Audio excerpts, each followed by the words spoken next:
So let me just share with everybody before Alan begins his presentation a little bit about Alan's background and achievements. He is, well, he's a world-class jazz pianist to start with, and was, a rock singer, pop composer, along with being a world-class jazz pianist. Back in the UK, record contract with Arista, handsome rock devil back in the day, wearing a mask. Take off that mask. Come on. Well, Sorry. the computers get viruses, you know. I've got to be careful. Right. I see you have swallowed the blue pill. Yeah. You're not seriously going to leave, but yes, thank you. Please, we love to. Thank you. No, yes, it can go. It can go. You wacky dude. You. Anyway, that and long Didn't about. mean to throw you off your stride on the introduction. Right, you did totally. But, of course, you didn't mean to. You never do anything at all eccentric or amusingly off the beaten path. I'm a very serious person. Oh yes, gosh, so dour. I have a little Irish joke I could start with. Would you like that? Right. No, we'll move right along because, as you know, God is the doer. Don't forget that. Okay. All right. Okay. On we go. So I had the privilege about 15 or 16 years ago of being the means whereby Alan found his life passion and went down the rabbit hole from which he has yet to emerge, which is the hidden truth about Shakespeare. I gave a program called Sherlock Holmes and the Shakespeare Mystery at the Beverly Hills Public Library 15, 16 years ago. And Alan was my good friend in LA, and having nothing better to do that morning, I thought, oh, what the heck, I'll go see this Shakespeare thing of Michael's. And by the time I was done, he came up to me, just sort of starry-eyed, frothing at the mouth, and, oh my God, I found it. This is the subject for my opera, for my life work. Well, yes, he did. Many creative, artistic things emerged, but for whatever deep combination of karmic reasons, Alan made breakthroughs that no one would have thought possible in the movement at that time. By the movement, I mean the Shakespeare authorship controversy movement, amateur scholars with a few daring academics thrown in,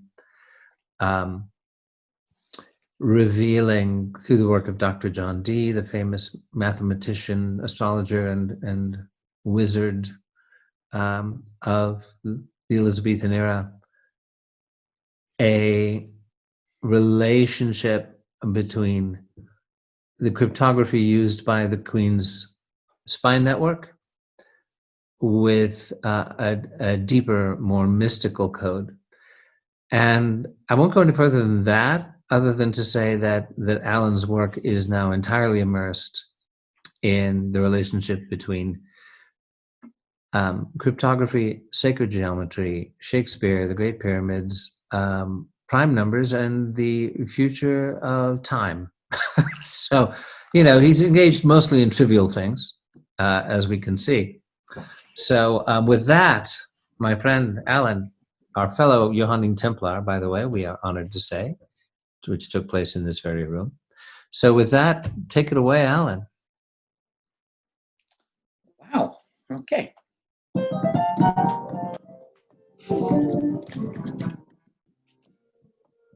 There we go. Morning, everybody. So, listen, it's true what he said. It wasn't that I had nothing better to do that morning. That's the only part that's not exactly accurate. I had plenty better to do, Michael. It's just, it's just that as fate would have it, I had to go. And I love telling this part of the story myself because it's true. I had been praying for 2 years solidly, saying, I've had a very thorough and wonderful life, and I think I've done everything I want to do here.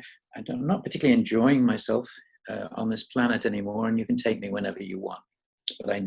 But behind that prayer was the absolute knowledge that something was brewing, and I didn't know what it was. And so when Michael invited me to his one-man show, my response was, "Oh, of course, I'm going to come and support him because he's my dear friend." But I really didn't want to, and so that's the joke, the cosmic joke. I didn't want to because I wasn't into Shakespeare, but I went simply because it was my friendly duty to come along and support him. I was kind of hoping I could get out within 10 minutes or before the end, and then send him an email and say, "Oh, it was great, man. Just, wow, got to do that again sometime." But it floored me. I was completely bowled over by what Michael was revealing, and I'm not going to go into that now because we're going to deal today with how it turns out that Shakespeare initially brought me to the Great Pyramid. So I'm going to share my screen. I must always remember to do this with Zoom, which is to take. I'm not sure you can. Oh, yes, you can. Okay, I was just going to give you permission, but I guess you did it anyway. No, you don't need to, Maya. I got it. That's it. So here's my screen. All right. So here's our guy in his pyramid garb. And when I give this presentation live, of course, I don't know how many people are on the call. I expect you to answer appropriately, though I won't hear you. Knock, knock. Oh, I think I heard somebody say, "Who's there?" Who's there? Who's there? Khufu. Khufu who? Exactly. Khufu who? 2.5 million stones, average 2.5 tons. Some are 70, 80 tons, over 6 million tons total. Official time to build it, 20 years. That would mean you put a stone in place every 2.5 minutes. Obviously, this is rubbish. Even though that's the mathematical response I usually get when I tell people I'm going to do math, but don't worry, I will absolve you of the need to do any. We're going to listen to this guy for a moment. We're relatively certain of the accuracy of our reconstruction of Egyptian civilization. Because if we were to take the alternative view, think of what we're stuck with. We have a antediluvian civilization, and then you have nothing. And then it starts up again. 3,000, 4,000, 5,000 years apart. It sounds like a Star Trek episode. It simply doesn't work that way. Culture evolves in a linear fashion. To accept the theories that you're purporting means that you've got culture A, culture B, and in between, nothing. And it simply doesn't work that way. So thank you for enlightening us. And so let's deal now with how it really is. John Taylor wrote a book called The Great Pyramid 150 years or so ago, saying who built it and why. And he was the first person to note that this ratio of 14 to 11 of the height to the half base was significant in that it might be revealing pi or the golden ratio phi. And that's about where things stood for an immense amount of time. It's rather incredible that other scholars did not come forward to even investigate, well, are there other mathematical constants within that? Because, of course, Egyptology just says it's coincidence. It just happened to work out that way. Now, and then you have nothing. Yes, thank you again. So Shakespeare comes along and single-handedly has beaten this paradigm, and I use the word beaten for a particular reason because, you know, we have to overcome this complete detour of, I understand why they have to have that belief, and I will explain that with a diagram shortly. But it's a paradigm that has to be overcome. And it was, in fact, overcome 400 years ago with what he, with John Dee, encoded into the Sonnets title page. So for those of you who are not familiar with that, I'm going to take you on a very, very quick, brief view of that. It's online and it's about 13 minutes long, so I'm going to cut it down to maybe 2 minutes. This is the title page of the Sonnets. Here's the punctuation. This T has an italic slope. If you join this dot to this dot, which seems to be just punctuation, goes through that T as though it's a T square, and you connect it to that large G dot, and you have a perfect 3, 4, 5 triangle. This dot here acts as a guide to the end of this line here, so that we realize, oh, that's significant, and that too connected to that same G dot gives us another 3, 4, 5, and the other line gives us another right angle triangle, rather, not a 3, 4, 5. This one, the blue one, is a 3, 4, 5 triangle. So they're all perfect right angles. Well, this obviously represents the iconic image of Pythagorean theory, which we all probably is all we remember from school about mathematics or geometry, is 3 squared plus 4 squared equals 5 squared. What this is teaching us is that there's a perfect circle goes through all those points. And that is a visual representation of something not many people know. It's called Thales' theorem, but it says that any point on the circumference of a circle, if you have a common hypotenuse that is the diameter of that circle, is going to give you a right angle. So what's this doing on the cover of the world's most revered book of poetry, supposedly just love poems? Why do we have mathematics on the cover, hidden by Thales' theorem? Now, Thales was, here's the other clue that they're giving you in this, Thales was Pythagoras' mentor and the first person to measure the height of the Great Pyramid. And he did it using the geometry of right-angled triangles. So if we now connect these other 2 cross points where these lines intersect the circumference of the circle, we have a total of 6 perfect right-angled triangles. Beautiful, it's wonderful, but why would you do that? Why? Just to hide this and so that somebody would find it and go, oh, isn't that clever? No, obviously we're supposed to measure them. And when you measure the ratios of the lines of each of these triangles that are all on a common hypotenuse going from G up to imprinted, you find that they are giving us constants. Now this is pi, and that was known during the time. So it's no surprise that it's there, although you know, it's brilliantly done. But this one over here, this is a constant called Euler's number, which was not discovered until 65 years after Shakespeare was long gone. It's extremely important in mathematics today. This one is Euler number -1, and that in itself is not even really fully understood today. And yet it's enormously important, as I will show you. And this one's not known at all. This is called Brune's constant. It kind of is a predictor of, not a predictor, but it's a number that shows how twin primes converge. I won't go into particularly what that is, but just accept it's important. It's very important in mathematics. These 2 lines give you the golden ratio, and that was known, of course. And if you invert them against each other, you get the golden ratio -1, which is all to do with the Fibonacci series. But then on here, these 2 lines give you something called the Fibonacci constant, which is another variant of Fibonacci that nobody knows about. Again, you don't need to know what it is. It's just that they're there, and they are the most important constants in math. This is √3, but if you invert it this way, you get something called the Euler-Mascheroni constant. Again, extremely important, turns out, in music and in mathematics. And so altogether, we have 12 constants. I haven't shown you all of the connections because I'm trying to speed this up, but they're all there, including some √3, √2, √5, √6.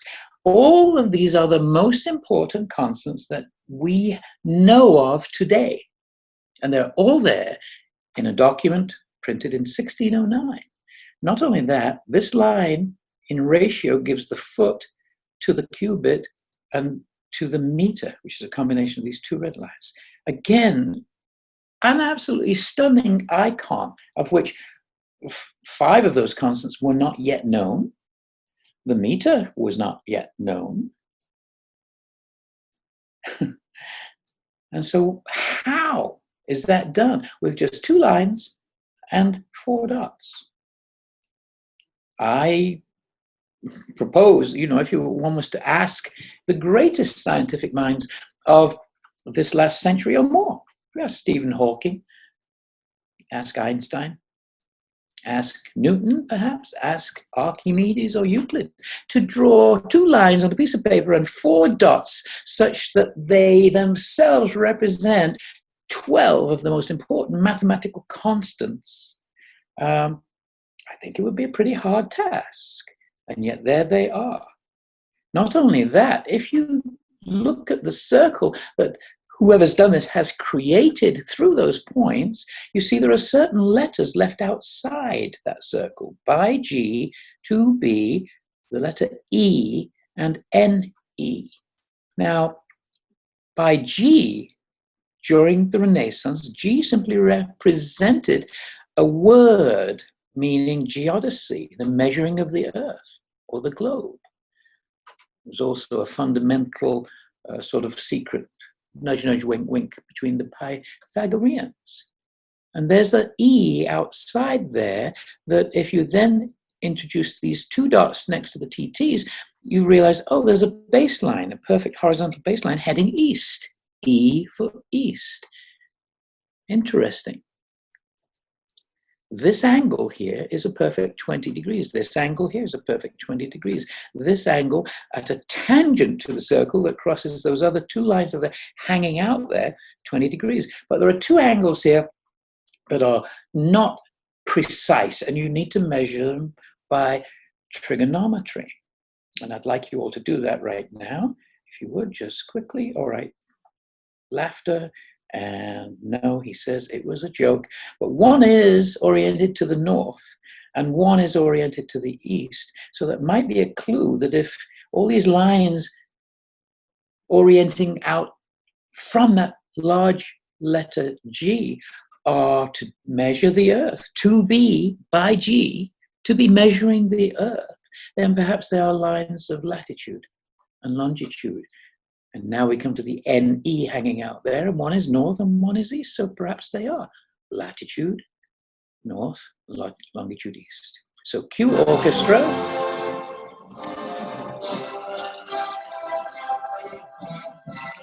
Put it into Google.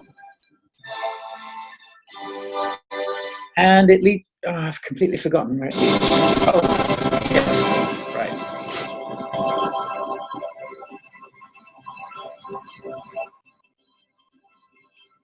And forms a perfect triangle connecting Khufu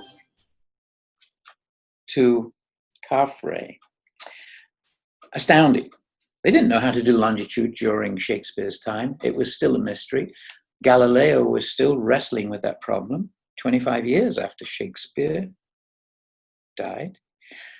And yet the longitude is accurate to 99.99% accuracy to the center of the pyramid. The latitude is accurate to 99.999%. All that in the cover of a book of poetry. So I took it upon myself to go down that rabbit hole and look. If he's telling us to look at the Great Pyramid, why? I'm not cherry picking numbers here. These are just the accepted values of the ratios of the various integral proportions of the pyramid, starting with the base is known to be 440 cubits, the height is 280, therefore the half base is 220. And as a result of that, the side slope and corner slope give you this angle, and you work out the mathematics of it. And these are the lengths of those, the diagonal, the corner slope, and side slope. Again, you do not need to know why, but I'm going to show you quickly that I then went into the pyramid, which as I started to say from John Taylor's observations, people kind of knew. If you Google it today, Great Pyramid and math constants, you'll get, oh yeah, pi is there and phi is there and Zawi Hawass and the Egyptologists tell you that's just a sheer coincidence, because they couldn't have known these things because they hadn't yet even invented the wheel. So how did they know pi? But I didn't believe that, and I'm looking here at the basic simple proportions. As I say, I'm not using measurements to any degree other than those absolute basics which we know are fundamental. That gives you the root 2, because that's a square base, and that's 100% accurate. This, the two sides divided by the height, give you pi to that degree of accuracy.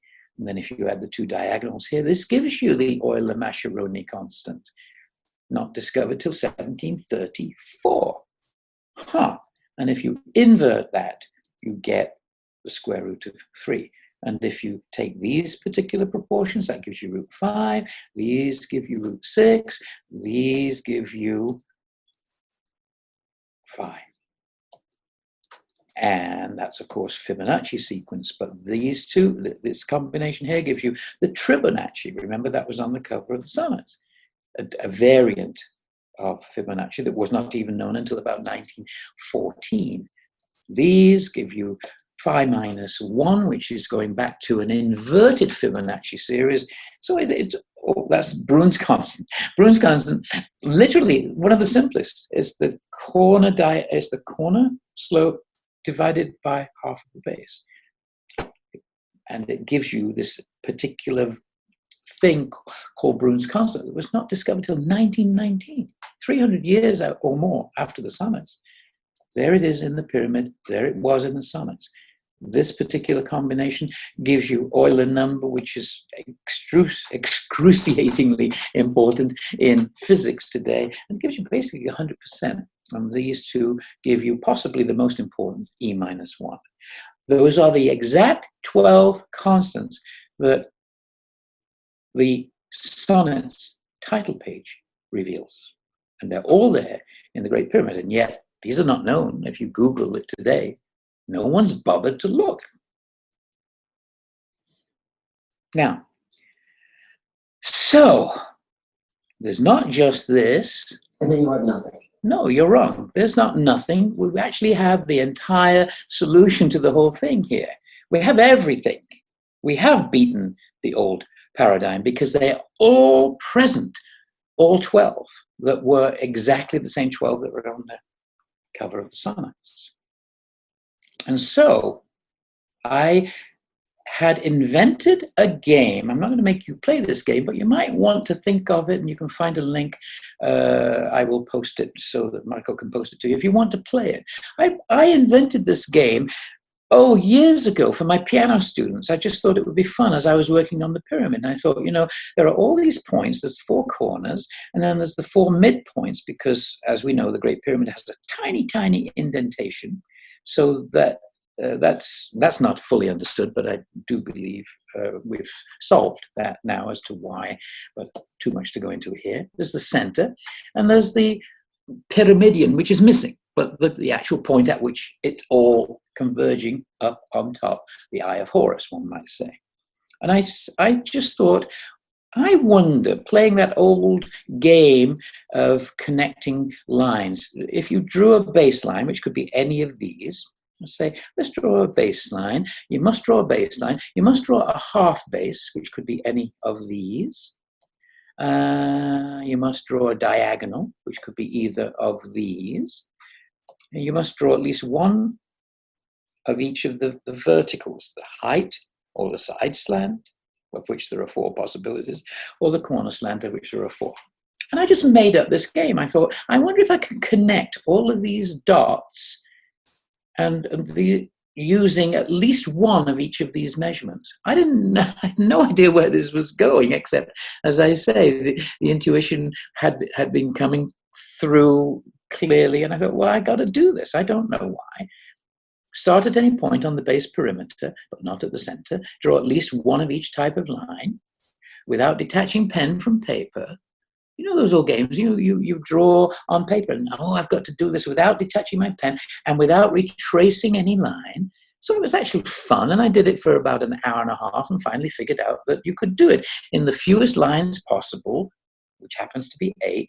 You pass through every point on the base, including the center, and finish at the pyramidion. So I made this as a game for my students, and a few of them did, and they had fun doing it.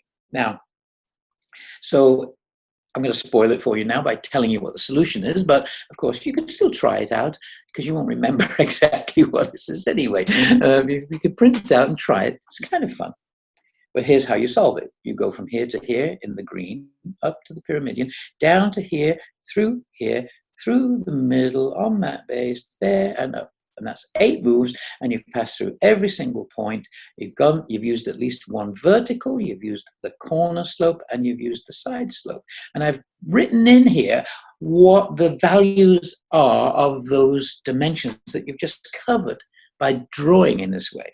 Half base plus height gives you 500 cubits, the green. It was very, very simple. The corner in red and the base gives you this particular number, and the purple gives you that number. Only then did I find why this was significant is that if you set these aside and bring them down to unity, and by that I'm going to show you what I mean. It's very, very simple. Again, you don't have to understand the math, but if one divides that total cubit red by its own number, you're going to get 1, right?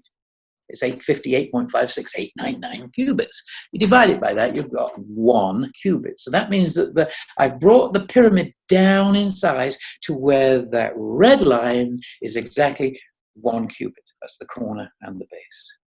So I must do the same to this number, divide it by that in ratio, and find out what that gives me. And it turned out it gave me 1 foot,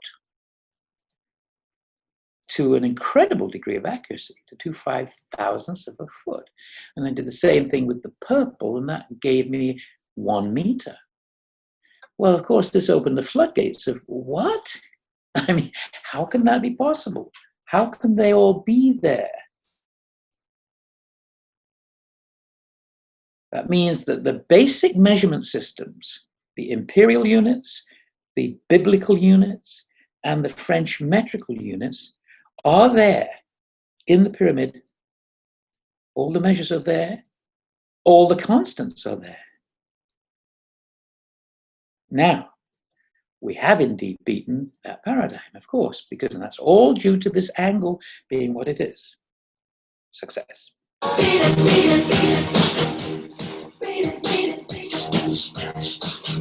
And I thought, well, okay, there you go. It's there in the pyramid. It was there in the Sonnets cover. And we've completely beaten that paradigm. It's done. It's finished. Let's put it in context now with the whole of creation, starting from the beginning and the end, the omega and the alpha, to present day digital age. And I want you to think, here's where Egyptologists say the pyramid was built. Has to be round about there for various reasons, for their own blindness, their deliberate myopia that professor at the beginning said, you know, it can't be any other way. Evolution is linear. So 2,560 years ago, they built, BC rather, they built the pyramid. Okay.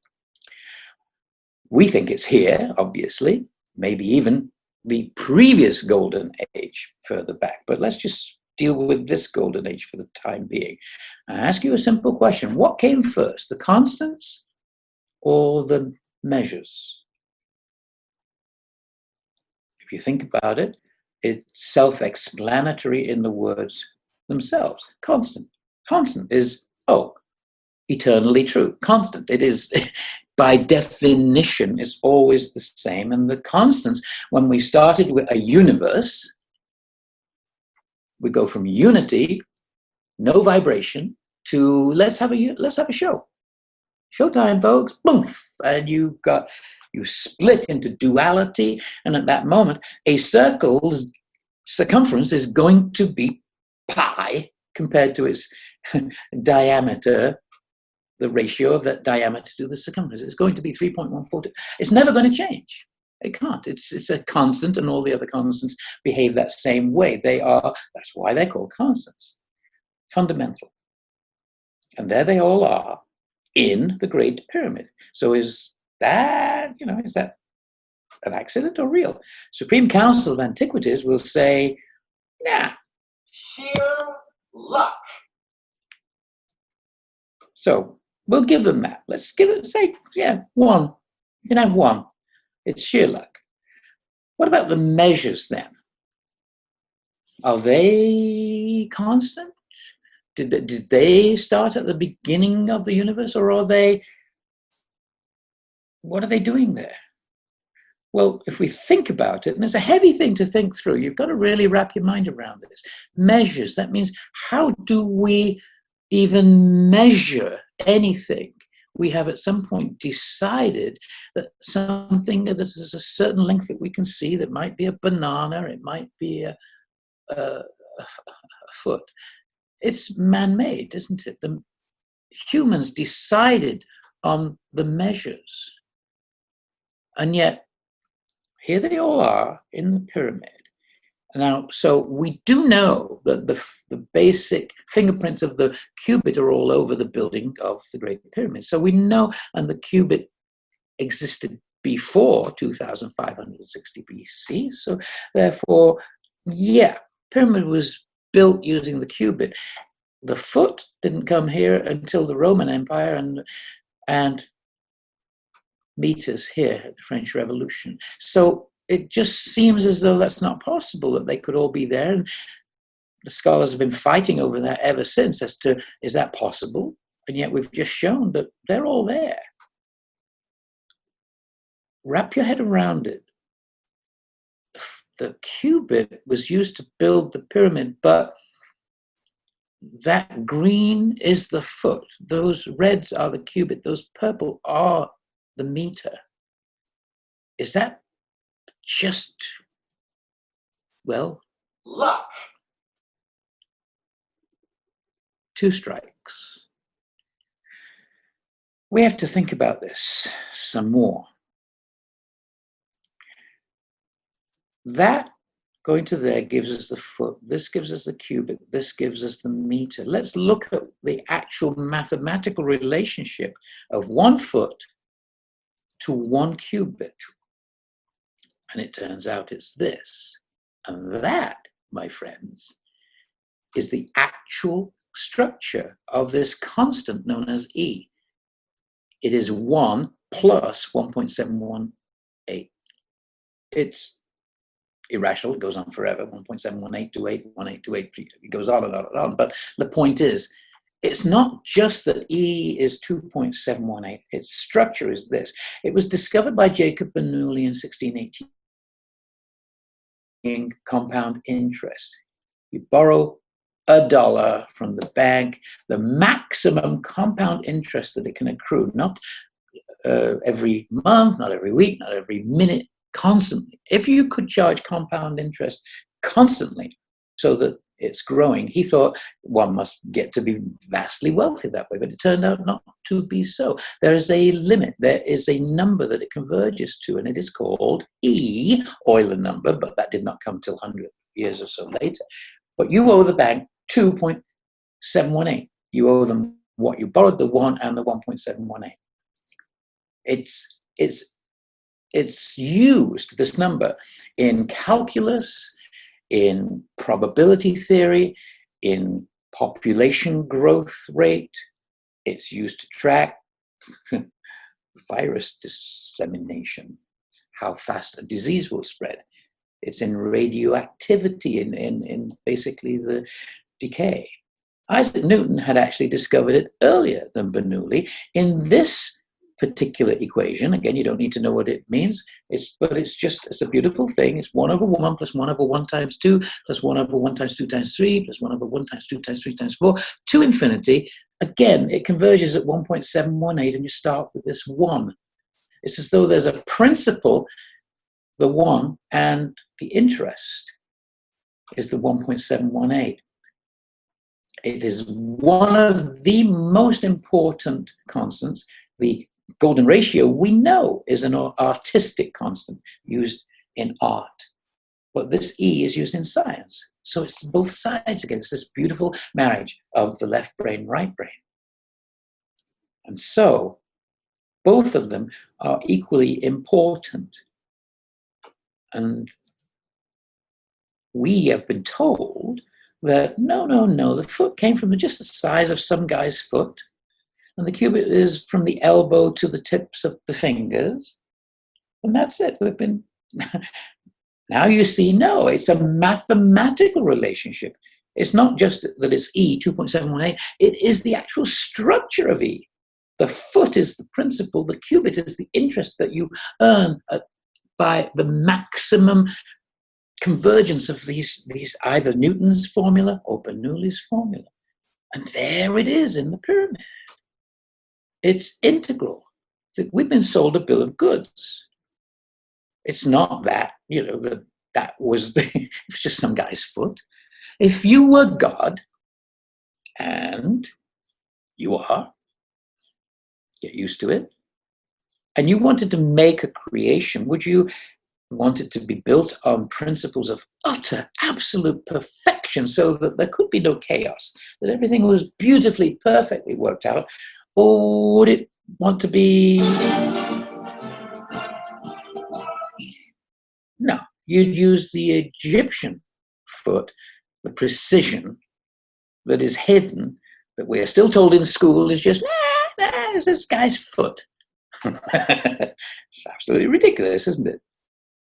There it is. Now, is there a relationship then to the purple? If the green and the red are perfectly connected in this way, what about the meter and the cubit? Are they connected? If you take a circle and divide the polar radius in this way, polar circumference into this quarter radius.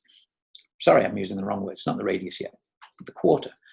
The French decided to measure the Earth this way, and they just happened to say, well, let's call, once we've measured from the pole to the equator, let's call it 10 million meters. Let's just divide it by a nice round number. This in itself becomes staggering because that's what they did just after the French Revolution. So they decided that, the absolute polar circumference of the Earth is 40 million meters. Now, if you take that circle and say, well, let's make the radius 1 meter, its circumference, turns out, is 12 cubits. There's a perfect relationship. That red arc is the cubit to the meter. And its value, don't need to know why, is pi over 6, which is that. If you take those two numbers for the cubit and the meter, you find it gives you exactly the same thing. So that, okay, meter to cubit is a mathematical relationship. It is not a random thing. It is utterly mathematical, depending on circular, the pi, geometry. And so you've got that whole relationship in the foot cubic meter. If you make that the radius, the circumference is 12 pi feet, to a staggering degree of accuracy. It is all inbuilt. This 12ness, the 12 hours of day, the 12 hours of night, the 12-month seasons, the 12 signs of the zodiac based on those seasons, the 12, going further out, the 1,200-year seasons of the yugas, times 2, times 3, times 4, 12,000-year ascending, 12,000-year descending. It's all based around this particular structure that happens to give us cubit and meter and foot, the division of a circle into 12 parts. Now, Newton made an observation. He said, this foot is slightly off. And the reason that we haven't seen this connection, really, above all, is because we don't use the cubit anymore. We don't see that foot to cubit is perfect mathematical E. We don't see that cubit to meter is perfect mathematical pi over 6, because the cubit's not been used for a couple of thousand years. So we don't see a relationship between 1 foot and 3.281 feet, which is a meter. So we've lost touch with it. Newton said in fact, our foot, in order for perfection to be found mathematically, which I've just shown you, the foot today, he says, is actually minutely too big. It's 1.00025 what it should be. And he explained that that happens because when a slave makes a ruler for his master, he's going to make it just minutely too big. In case the master comes back and says, that's not good enough, shave a bit off. If he makes it minutely too small, all that work is wasted. He won't get paid for it. And so Newton sussed out years and years and years ago, these measures gradually become corrupted, and he made his own calculation. He was convinced that there was a universal constant of measure, and he was looking for it in the foot and the cubit. He did actually find it if you look into his writings, and this annoys me about Newton because he was so intent on his ego coming to the fore that he had to be the discoverer of everything, that he did not publish it. He did not publish the relationship between the foot and cubit. He kept it a secret until the end of his life. But of course, he wasn't able to fully grasp it because he didn't know the meter. The meter was not yet discovered, invented, call it what you will. But he was convinced that the answer was in the Great Pyramid. But he had calculated, we're not going to find it anyway because the foot is slightly off, it's too big. Now, I want to ask you, that's for that perfection. We know that perfection is there now in meter cubit, but he didn't even know about the meter. So he wasn't able to find what we find as a result of what is being shown to us on Shakespeare's sonnets. My question to you is, how come that was not known? And yet Fats Waller, a jazz pianist from the early part of the Roaring 20s into the 30s, he knew it. It's staggering.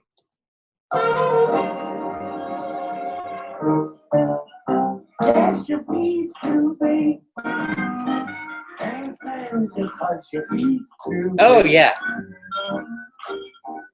You can't tolerate you.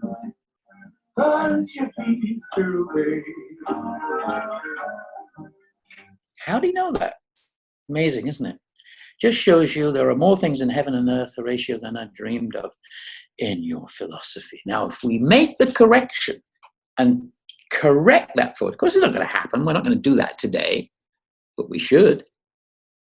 We should make that correction and have this be the proper foot, and then everything falls into place. The foot-cubit relationship is then perfect. The cubit-meter relationship is perfect anyway, and everything shows us then the beauty that we have completely forgotten, because cubit plus meter is 5 feet. Who knows that? Nobody. It's not, you can't find it. It's 5 feet. It is so close to 5 feet. It is 0.00004 feet out. It's accurate to it.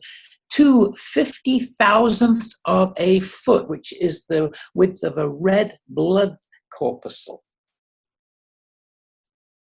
It's perfect. The relationship of these measuring systems is not random. And that means when you add the foot to that foot cubit meter, you get 6 feet. You've got a relationship that bespeaks 5 feet to 6 feet, 5 and 6, hermetically important combination, which I will now show you. The utter depth of its beauty is, to me, staggering. But essentially, you've got this beautiful connection between everything. Backbone connected to you, backbone connected to you, shoulder bone connected to you, neckbone connected to you, backbone, now hear the word of the Lord. It is the word of the Lord, isn't it? I mean, it's absolutely perfect. It rolls around on itself through 5 and 6 like an Ouroboros swallowing its own tail, and it's there in the Great Pyramid, but it's there in the mathematics. It is one thing. It is separate things. And we bring this back to here now, and we've got a problem. We've got to think deeper about this, because that can't be true and that can't be true if it's all here. maybe even here. You know, in other words, there's a perfection here. Yes, measures by definition have to be thought up by man. The constants are just there. They're divine. But this seems to imply the measures themselves are divine. How could you have thought of that? How could you have decided, well, let's, you know, in a totally different time frame and a different area of the world, say, I'm just going to make a foot be this. Oh, it just happens to match what's there in the Great Pyramid. I didn't know that. I was lucky. And then the French come along and say, well, let's just call 1/10,000,000th of this quarter arc of the circumference of the polar circumference of the Earth. Let's call that 10 million. And let's also, by the way, base speed of light on that as well. I mean, someone, something, some great being or beings or the divine is controlling this to have made it look like we thought of these things in these different times. It's not possible that it happened that way. It's a beautiful thing. Of course, our guy at the beginning there is constrained to say, well, no, it's just, say it with me. Oh, I forgot. I've added something. He's constrained to say, look, evolution is linear. It goes from apes to cavemen to smart old us with our iPads. Because of that, because we teach evolution in that way, you can't have anything happening as brilliant as this that contains all the constants and all the measuring systems and is utterly perfect in one monument. It's got to be, stay with me, sheer luck. But that means cavemen, dumb, built it. And if you go further back, dumber. And if you go further back, apes. I mean, come on. I was musical director for Davy Jones of the Monkees, and I never once saw him whip out a slide rule. We can't do this today. So that entire paradigm, of course, doesn't work. We've been hampered by the idea of we've got to beat this, we've got to show them somehow that that's just not real. Well, there it is. The Sonnets cover is a document that shows us that somebody knew that this was in the pyramid. And going back to the pyramid, somebody knew in building it that not only the constants, but the measuring systems that measure those constants are all interlocked in this 5-6 relationship. And that means it's back here in an area that is beyond our reach in what we call prehistory. It's not possible that these were invented at different time frames. And so we have a conundrum that I'm going to now take you to the next part and say, look, I never envisioned that I would be working with Nassim Haramein, a physicist who probably should get the Nobel Prize for Physics. But I've been blessed to be working with him. We got invited by the Dalai Lama to show him our findings and how they are interconnected. So he's working. The simplest way to bring his work down to basics is to say he's looking at the relationship of what the shape inside here is called a tetrahedron,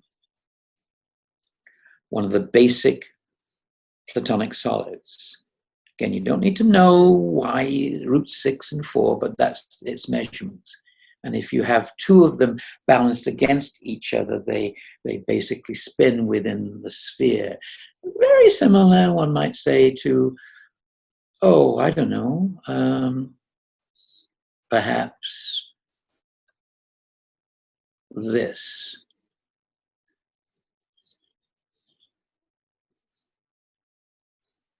Which in Maia's video just triggered me this morning before, so I incorporated this into the presentation to show you, well, that's very interesting, isn't it?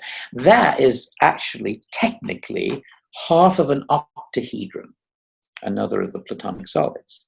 It's a pyramid shape, it's on a square base. The tetrahedron is on a triangular base, but they have their inherent connections within a sphere. And so I was working with Nassim on this, and please understand, I don't put myself in the same category mathematically or in physics as his work is really stupendous. He has proven that the entire mass of the universe can be fit inside one proton once it is brought down, once you eliminate the so-called vacuum. It's staggering. And when that was shown to the Dalai Lama, he literally changed his plans for the afternoon and invited us to lunch. And we were with him for 4.5 hours. And I wish I could show you a picture, but I'm not allowed to. But there's a beautiful picture of the Dalai Lama, Nassim, myself, and Robert Edward Graham, the three of us who were invited to present to him. And it was one of the most blessed moments of my life. And the Dalai Lama was interested because he knew the perfection of this geometry. And he said, actually, you are the real scientists. So this comes into play now. I certainly never expected I would be working on this as a result of Shakespeare, but there's something very, very important here that Shakespeare has given us on the cover of the Sonnets, and it's to do with this relationship of this shape, the tetrahedron. The height to edge ratio is √6/3. All right, you don't have to know that. You just have to follow that. I made a discovery based on the work of the sonnets, because all of this is actually on the cover of the sonnets. It's just deeper than I've been able to show in that video. That if you take a small sphere A, diameter 1, its radius is 1/2. Its volume is this. Again, you don't need to know the complexity of that. What you need to know is that its volume becomes this number, 0.52359. That's the volume of a sphere. It's pi/6. Oh, now, if you put a cube around that sphere, you now have side is 1. The diagonal is √3, and the volume is this. And again, don't get bogged down with the math. Just know that the volume is 1. Okay. Now, we have already seen this perfect relationship that is the meter to cubit based on the circle divided into 12 parts. That gives us the universal constant of measure that Newton was searching for but could not find because he did not know the purple existed, the meters. And they are, the foot and the cubit and the meter are literally there, embedded in the basic geometry. Now, where this goes is staggering, because if you now realize the volume of the sphere, which is not technically a Platonic solid, the cube is, well, the sphere is the ultimate. It has no edges, no sides, no anything, right? The volume of that sphere is this, and the volume of that, so that is the cubit. The volume of the cube around it is the meter. Perfect. Oh, so cubit and meter are not just there in the pyramid or in the mathematics of its proportions. They are there in the absolute most basic geometry that you can imagine, which takes us back to constants, which takes us back to, oh, those measurements are inevitable, divine, one might say. If you put another sphere around that cube, you've got a larger sphere now, and its diameter is √3, and its radius is this. And again, you don't need to know the math. I'm just doing it for you, but the answer is this. And it turns out that now the sphere around the cube is this. So it's cubit plus 1, which tells you that that cube now has become the foot in relation to a sphere around it. The easiest way to grasp this then is just goes on and on and on, around and around. Let me show you. You take a sphere, it's really a cubit, its relationship to the cube around it is cube to meter. But then if you call that cube the foot, its relationship to the next sphere around it is foot to cubit, and then another cube around it, and so on. Forever, eternal, beautiful. It's packing. One goes into another, into another, into another, into another, into another, and it's the cubit, meter, foot relationship. That is the universal constant of measure, taken to another depth, because it's telling you, no, it's not just there in the pyramid, that somebody knew it and they just built the pyramid that way, and they, oh, how lucky. It ends up giving us the foot and the meter as well. But no, it's original geometry. It's original mathematics. It's original physics. It's eternal. It's as inevitable as the constants. So,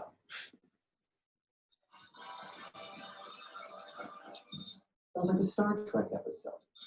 It simply doesn't work that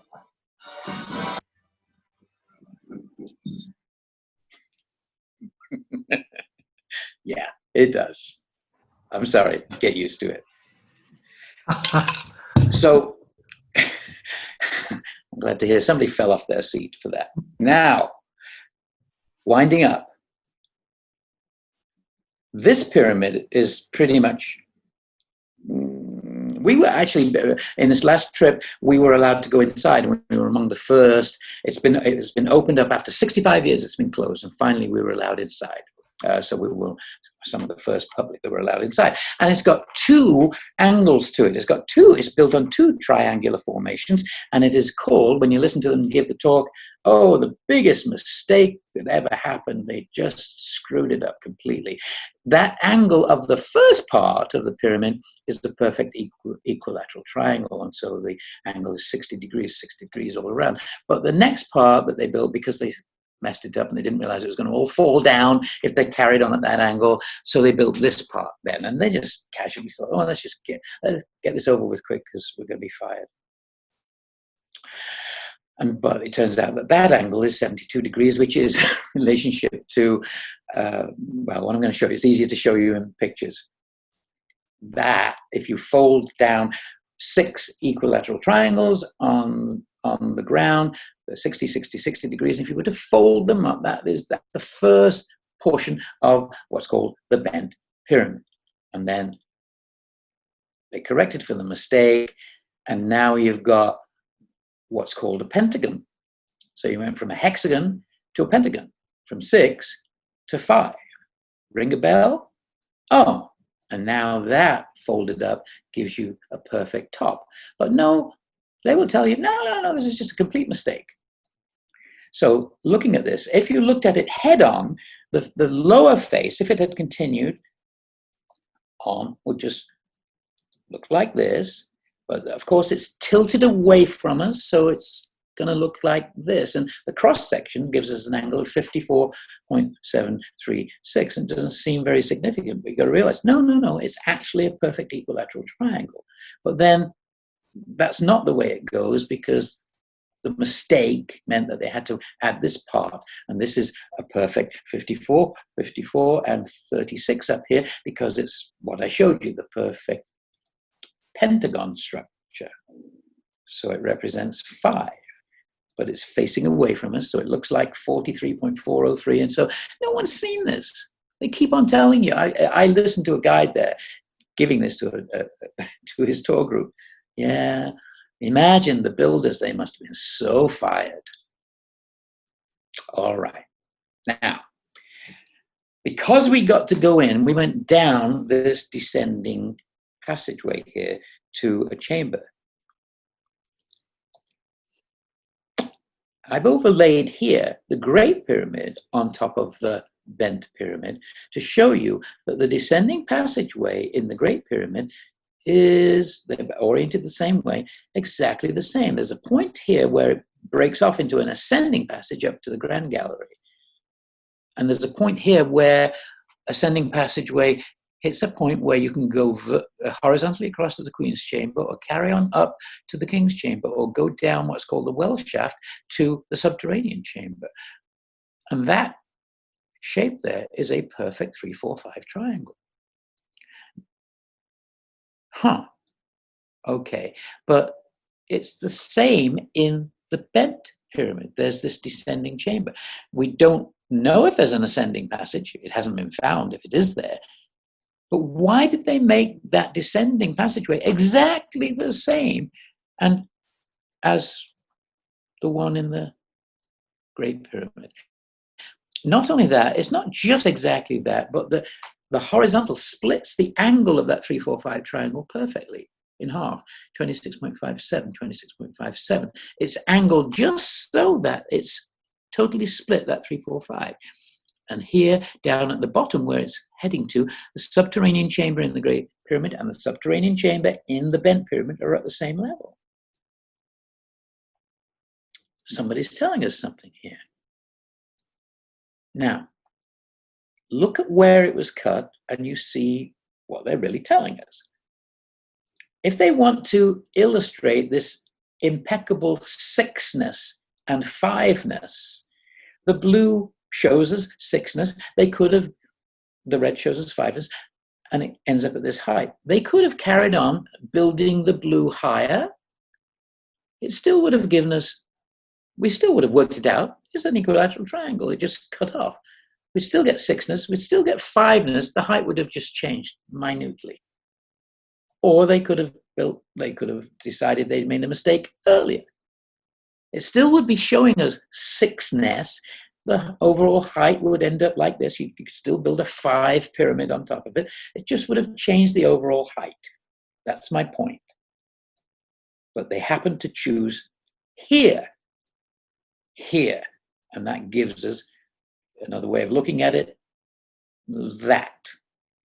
2 pyramids, one chopped off at a certain position that is telling us what they want to tell us. So even the Egyptologists do not accept that they're showing us sixness and fiveness. No, they made a mistake. But if we were to calculate, well, how big would it be had they just carried on with the sixness? It would have been here. So you could say that that was the intended height. It would be 220.617 cubits. Yeah, really? Is that significant? No, they chose to cut it off here, so they got an accidental height. That's the result of a mistake. An accidental height is perfectly 200 cubits. But we're supposed to believe, no, no, no, that's a mistake. It really should have been 220.617. Yeah, okay, all right. Now that in it alone proves something, but what they then say to us who say that is, well, look, if you measure the height of the sixness part and you measure the height of the red fiveness part, it comes to 89.9 cubits and 110.1 cubits. So they were hopeless. Obviously, it should have been just 90 and 110 if they'd made it purposely that way. Really. What happens when you look at the ratio of 110.1 to 89.9? It's this number. And that number, friends, is √3 over √2 to a tremendous degree of accuracy. And if you then change the ratio the other way around, mirror image it, it gives you this number, which doesn't seem to be anything, but that number is square root of 6 over 3. Okay. What does this mean? Taking √3 over √2, look at that. The so-called diagonal of a cube is √3. The diagonal of a square is √2.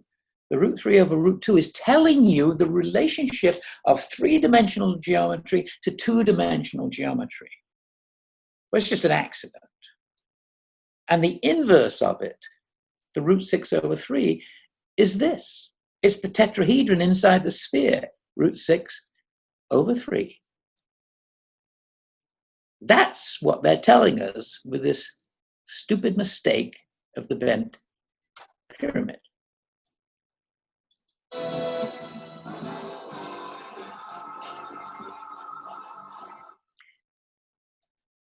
Okay. D embedded all of this. Don't have time to go into how he's the guy, but he's the original Renaissance magician, the polymath, the cryptographer, the hermeticist, the math wizard, and he's the original 007. His friend, Johannes Kepler, was the original Renaissance astronomer, planet measurer, orbit calculator, who said famously, geometry has two great treasures. One is the theorem of Pythagoras, the 3-4-5 triangle. The other is the division of a line into an extreme and mean ratio, the golden ratio. This guy solved planetary orbits. And his favorite thing to say was, oh, these two are the most important things in geometry. But he didn't know they were connected. He didn't see it. This is how you create a golden rectangle. You split a square like that. You put that hypotenuse across there. It gives you a 1-2 triangle. 1 and 2 and root 5. You drop that down as though it's a radius of a circle. Where it ends, it gives you this particular shape, which defines a golden rectangle and gives you the actual mathematical exact golden ratio, 5. It's 1 plus root 5 over 2. It's really just one side divided by the other side. That is the golden ratio. This is known as the golden rectangle. Kepler, the brilliant, brilliant scientist that he was, loved this, said it, but did not know that if you put that 1 root 5 there and 1 root 5 there and do another one there and another one there, which is, by the way, in the cover of the Sonnets. That's how I found it. There is 5, 4, 3, 2, 1. Liftoff. We have a liftoff.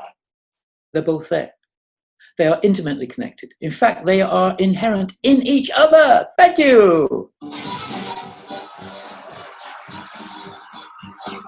So, where is this all going?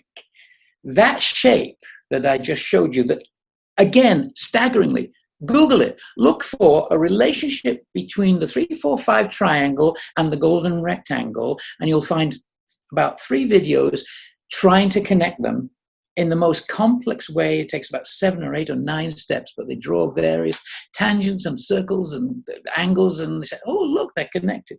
No, it's as simple as this. The 3-4-5 triangle is inherent in the golden rectangle just by nature of that line, the root 5. It's there. It could not be simpler. It's not close. It's utterly, perfectly accurate. Now, why did they give us this in both the pyramids when really it's that? And now look at the so-called air shafts coming out of the Queen's chamber. They cut right through that point in the Grand Gallery and the point that defines the golden rectangle. And the other air shaft in the Queen's chamber cuts right through the corner of the golden rectangle. And this points to the horizontal where the ascending passage and the descending passage meet, points to the chamber inside the bent pyramid, not to one in the Great Pyramid.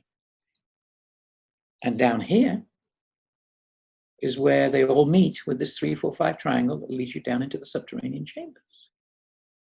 Well, that is utter perfection. They're showing you this thing that is hidden in the Sonnets cover that we don't know today, that the 3-4-5 triangle and the golden rectangle are utterly, utterly inherent in each other. That angle there splits 26.57. This angle is 26.57. This angle is 26.57. That's a 1-2 triangle in the there. It's there. It's there. It's there. Here it is in a 3-4-5. Here it is in the I mean, it's such fun. There it is, all of it.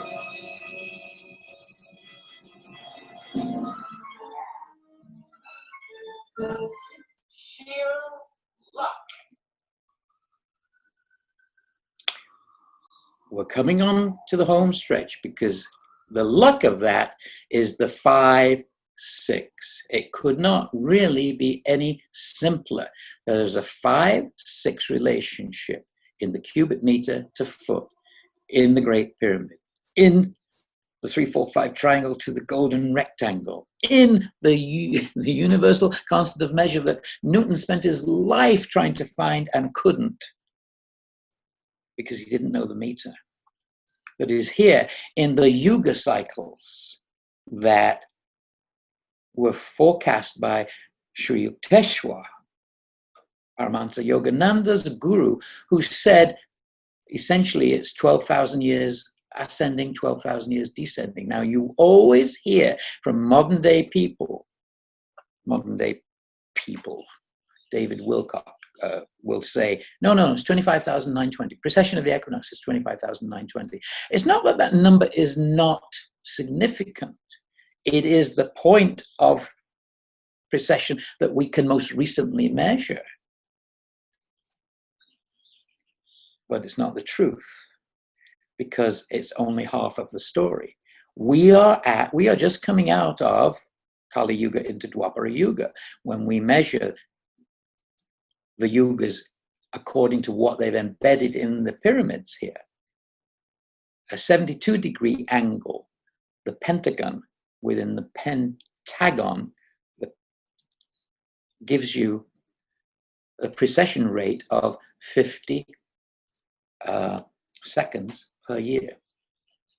That means 1 degree precession moves in 72 years. 72, the relationship of the angle. So in 360 degrees, in order for precession to happen, go all the way around, it's 25920. Yes, what everybody quotes.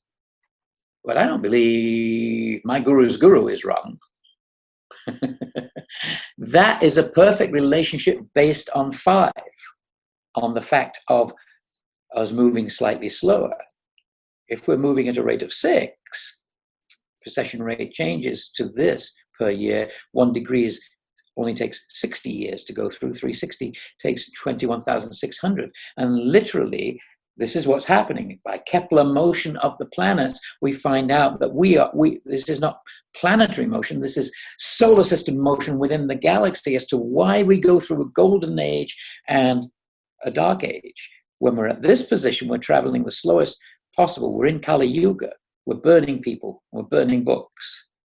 It's the dark ages. When we're going at this accelerated speed as we whip around the central portion of the galaxy that defines where this old mathematics comes from, we're in the golden age, because we've been going at a speed of 6 in relation, and its average is, as Sri Yukteswar says, approximately 24,000 when you work in Kepler elliptical orbit mathematics within it. So he told us that. He just said in Holy Science, I'm not going to bother to explain, because honestly it's beyond the comprehension of most people on the planet, so I won't tell you. But let's just say it's about 24,000 years. Thank you. In other words, on the galactic macrocosmic level, we are functioning according to this ratio of 5-6, according to the ratio of cube to sphere, according to the ratio of foot to cubit to meter, according to the ratio of Euler number and pi. All the constants, all the measuring systems, all of them added up gives you 5-6. That's what they're telling us. But down at the molecular microcosmic level, molecules, known as spirit molecules, connect in a 5-6 combination. Adenine and guanine and these others that arrived on Earth via asteroids crashing into the Earth have this property of their molecules are shaped in a 5 structure connected to a 6 structure. And we find this present in other mind-altering molecules, such as the mild ones like serotonin and melatonin, which just help you go to sleep, or psilocybin and tryptamine and DMT, which send you on a trip. It's the same thing. It's the bridge from 5 to 6. And 5 to 6, though, is telling us there's a better way of getting there than through drugs, even though the drugs are shaped as 5, 6 themselves, because they're telling us there's a connection between the 5 and the 6 on the etheric level, beyond the macrocosm, beyond the microcosm, on the etheric level, because there are 5 chakras that we normally breathe through. Just breathing in and out on a daily level. No, not interested in meditating. We're going through these 5 chakras, up to our throat and out again. But the moment someone becomes spiritually curious and guides that breath up to the 6th chakra, there's the bridge across from 5 to 6. The 5 is the human, the 6 is the divine. And now the Kundalini is awakened all the way up to here. And in the end, the love you take is equal to the love you make.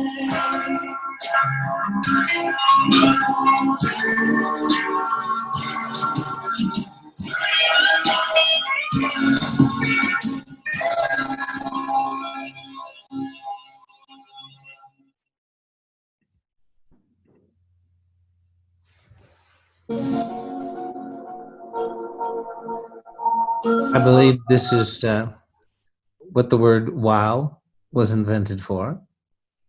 Pathetic monosyllable that it is, to try to describe or express what we've just seen. So, Wow, yeah, I agree. Wow.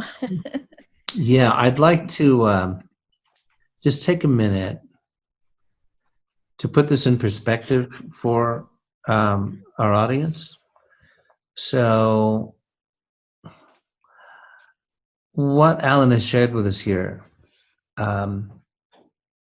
when you say, well, it's just not known, the relationship between the golden rectangle and 3, 4, 5 and all those things. Well, it's known now. It wasn't known until you found it, right? So I just want to think, okay, here on Blue Star Rising, Templar Awakening, these, 3 interesting people, baby boomers all, 3 of us here, right? Oh, the secrets of the pyramid, the real secrets of the pyramid. Oh, there's Shakespeare in there too, and it's Templar stuff, and it's DNA stuff, and it's going to be a fascinating couple of hours. And, we've just founded this channel, and we hope lots of people see this. But I do want to just point out to our audience that we opened with Reverend Maia bringing in what she has received as the great macrocosmic purpose of the pyramids as a activator, awakener of DNA on the human level, on the soul level, on the planetary evolutionary level. And then we've seen Alan take us through a journey which I just need to let everybody stop and realize. I would really appreciate it if you grasp this, to share it with mathematics professors, literary historians, English literature professors, because what you've just seen not only completely revolutionizes, okay, first off, literary history, Shakespeare, scientific history, cultural history, Egyptology, the science of measurement, the history of measurement, the actual nature of mathematical constants. All of these fields are basically revolutionized and turned upside down by what you've just seen. This isn't stuff that, like, Alan just, yes, I mean, he managed to follow his intuition to an overview. I mean, remember you telling me, Alan, when you, as you were discovering this, you thought, oh, so somebody must have found this. I'm just going to Google this because surely they must know. Other greater minds than mine must have found these relationships. So I'll just keep Googling. Well, it's not there. Oh, I'm keep Googling. I can't be the first to have found this. Well, you are. And only this time around. Oh, this time. Right. So yeah, we were having a merry romp through reincarnational wonderland yesterday, speculating about your past lives. I'll tell you about that another time. But so this is just a note to the reader, a note to the viewer, in terms of what has been shown here. And it hasn't been proposed or theorized. It's been mathematically demonstrated and proven. This is not my theory, which is mine, which I call my own, which is that the Brontosaurus is thin at one end, bigger in the middle, and thinner at the other. No, that's not what this is. You know, this is that's what I love about it. For many years, I was dealing without the math. I did 6 years of study that I had no idea the math was coming. You know, and it was all based. It just had to depend on one's rational mind to say, yeah, it makes sense that Shakespeare was so and so and this and this and this. As soon as the sonnets came with the math, which actually happened on December 12th, 2012, by the way, I'm sorry, December 21, 2012, you know, the end of the Mayan calendar anyway. Oh, and from then on, it's been all mathematics for another 6 years, and then it's been another 4 years in addition to that on how the two match up, literally the alchemy of those two. And that is what Shakespeare is telling us. Shakespeare is telling us, no. You know me as a great writer. That's just one thing. But I chose to incarnate with this great being, John D., and we are trying to show the world a mystery about the other side of it, the other side of the brain. It's not all right brain, it's not all a rose. It's the math, but the beauty is there. And then how does it connect? It connects through the alchemy of literally, and there's a whole other presentation, I won't go there, but the sonnets themselves are structured like a pyramid, and they take you through the entire spiritual journey of man. So it's an amazing piece of incredible cryptography that he did with great purpose for the one reason of communicating the beauty of the truth of humankind, that we are all divine, and that on this utter basic level, to me, it's one of the most comforting things to think it's not random. Don't worry. You look at the world and you think it's a real mess. Oh, you know, how are we going to get through all this? Blah, blah, blah, blah. Don't worry. It's divinely choreographed. It's all perfect on one level. That's his message, I believe. I have something I'd like to add, if you guys don't mind. Sure, Yeah. go for it. When, Alan, when you were talking about the foot, you know, and it was known long before a foot. So how could this be? How could the universe have figured this in? Well, I have something here. First of all, I think you might have noticed I mentioned the Adam Kadmon, the universal template of divine man that figures into our kindred. We're not speaking of all the aliens and the whole thing, but the kindred, the ones that share our genetics. So I just want to read just a little bit. I have a long treatise on this, but I'll provide a link to the whole thing for everyone. This is short, okay? So this goes back to my 1996 Temple Doors issue, but Kadmon comes from Avir Kadmon, meaning primitive air or azoth. Thoth tells us that the azoth was the substance in which prima matra, or first matter, was formed. He also states that the Adam Kadmon was a twofold manifestation. One, a divine pattern or schematic, which is a light body of macrocosmic proportions, and two, a formulation of that sacred patterning into a being that was superphysical, took substance as the cosmic with a K man. And then I'm going to skip over to the end here because there's a lot else, but I'm just going to go to the end. Thoth further explains the Adam Kadmon, sorry, I'm paper heavy here, just a second. The Adam Kadmon begins as a light body that is created from divine imprint through the angelic field. This light body is then integrated with a matter molecular of part light and part matter, which we refer to as the Imstra molecule. All humans on this planet contain a seed of the Imstra that is the future, that in the future will once again become fully realized. The Adam Kadmon then is not a single light being, a race, but a sacred geometry transmitted from the angelic heavens to the matter world. Thoth reveals to us that the light body of the Adam Kadmon is our pattern for a return home to the greater light body of universal being. This greater light body he refers to as the Asheroth, although he stresses that this is just one of its many names. The Adam Kadmon is the photograph of the Asheroth, which is encoded holographically in the Zohar body. The Zohar is the light body that permits the physical system to move into greater dimensions and universes of experience. We as human beings contain a holograph of the Adam Kadmon within the cellular interface to our light bodies.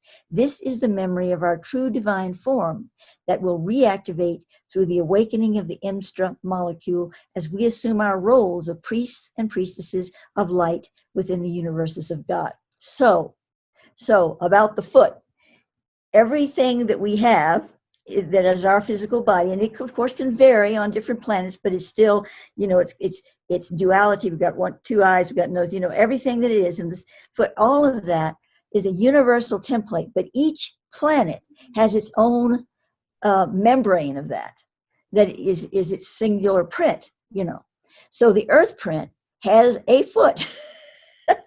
And that foot has a specific dimension. I have little tiny feet, somebody else has big feet, but the point is the actual blueprint contains a specific measurement. The Adam Kadmon contains a specific measurement: eyes, nose, ears, head, mouth, eyes, fingers, feet, everything. And so that is where, in my look at it here, that is where this divine foot comes from that was integrated into your mathematics. Anyway, that's my take on it, developed from the Thothic perspective. Thank you, Maia. And of course, Shakespeare says what? The game's afoot. And I honestly know that he's saying that as well as it having the meaning that it has in Henry V, that the enemy is on the run. It goes way, way, way deeper, because he wrote a play called Measure for Measure, and within that, if you look at the actual first folio version, there are placements of words that tell it. I won't go there. I can't get started. But he's telling the depth of those measuring systems as well within that play, because he knows, and it's his job to convey it all.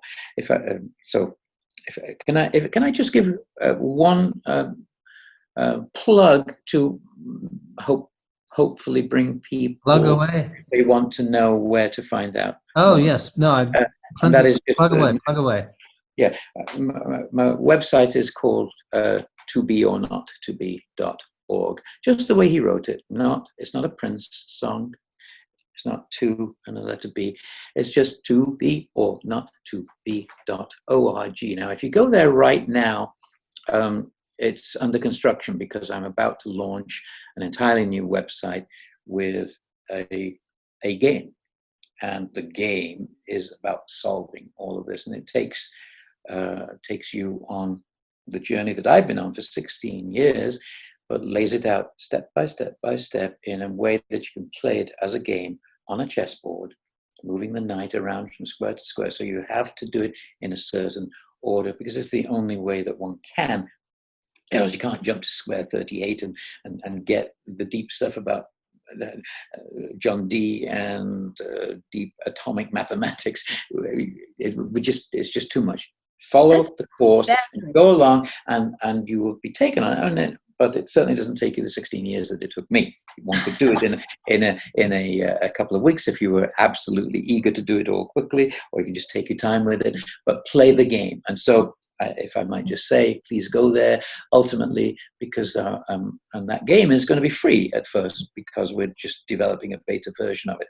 Ultimately, it's going to be an app on Apple and Android products, and so at that point, obviously, it'll cost a couple of bucks or something. But we're going to put a link to that down below the video for you, won't we, Michael? Thanks. Right. Okay. Excellent. All right. Well, there are so many places we could go with this while we're plugging. And I'm just here. I'm going to set this down.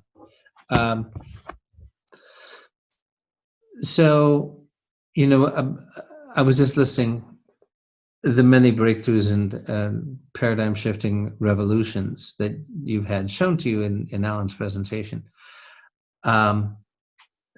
I will also just mention, because it's out there, I'll do so with your permission, that he's discovered the resting place of the holy grail of literature, which would be well, we believe it's the resting place of the Shakespeare manuscripts and possibly some other sacred relics. Well, I would like to clarify that. I honestly don't believe it is.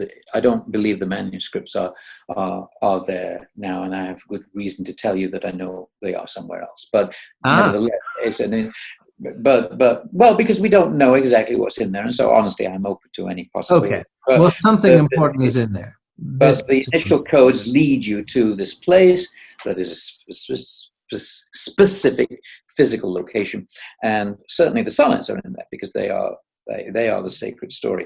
The works themselves are of such a secular nature as well as a spiritual nature that I think he reserves some other place for them. However, the big question is what is in there. Whatever is in there, if it's a laundry list from a queen saying, don't forget to pick up a dozen eggs on the way home, dear, even that would be the most staggering piece of information we've found about Shakespeare, because as Michael pointed out to me 16 years ago, there's nothing.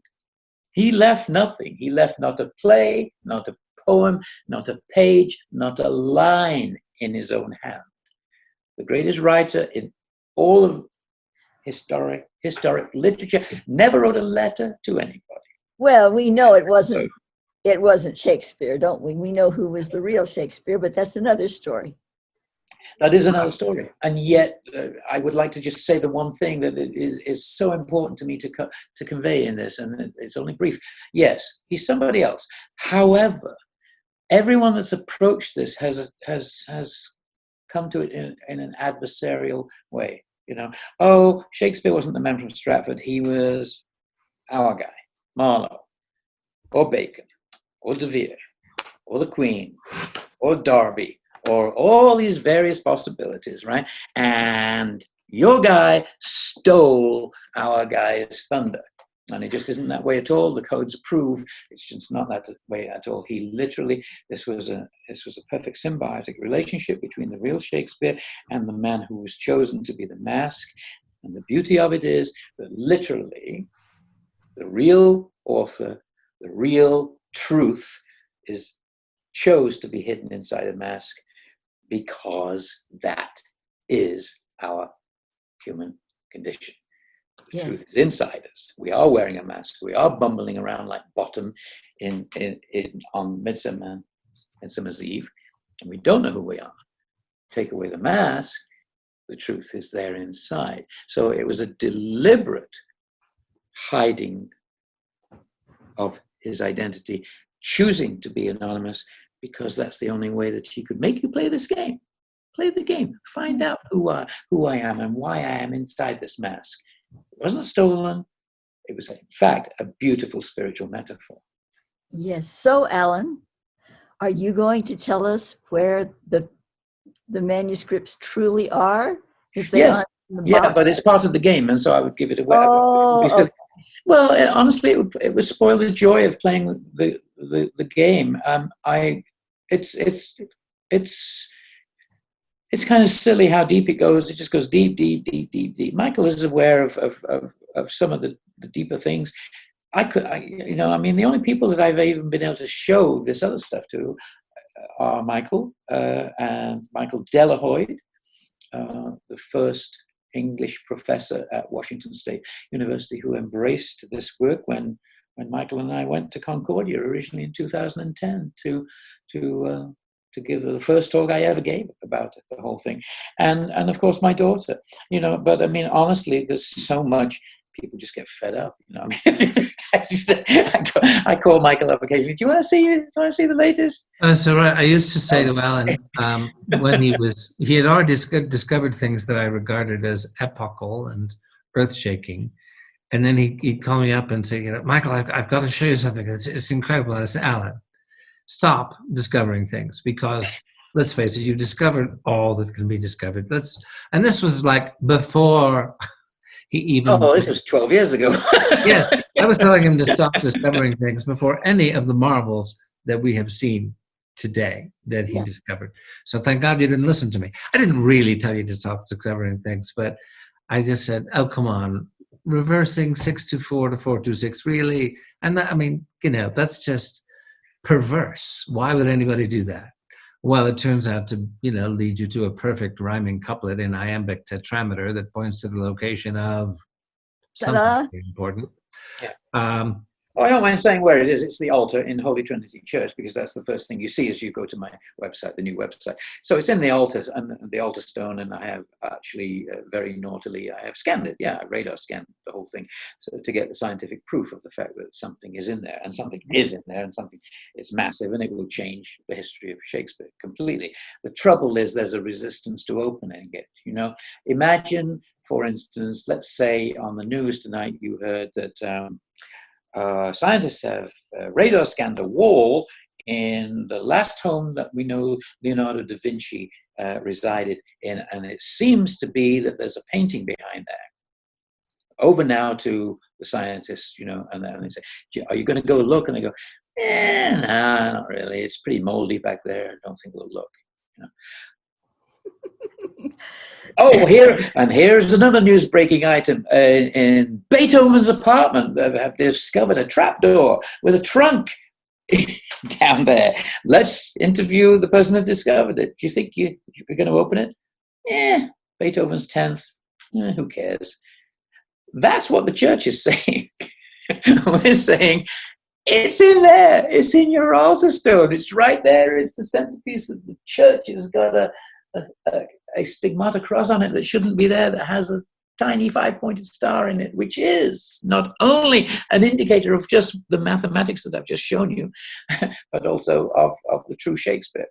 And you end up going, oh, okay, you know, it's there. Maybe it's Hamlet, maybe it's Midsummer Night's Dream, maybe it's the Sonnets. It is the Sonnets, I know that. Maybe it's other things. Maybe it's a new masterpiece, something that we don't even know, a new play by Shakespeare. Wow. Should we have a look? Right.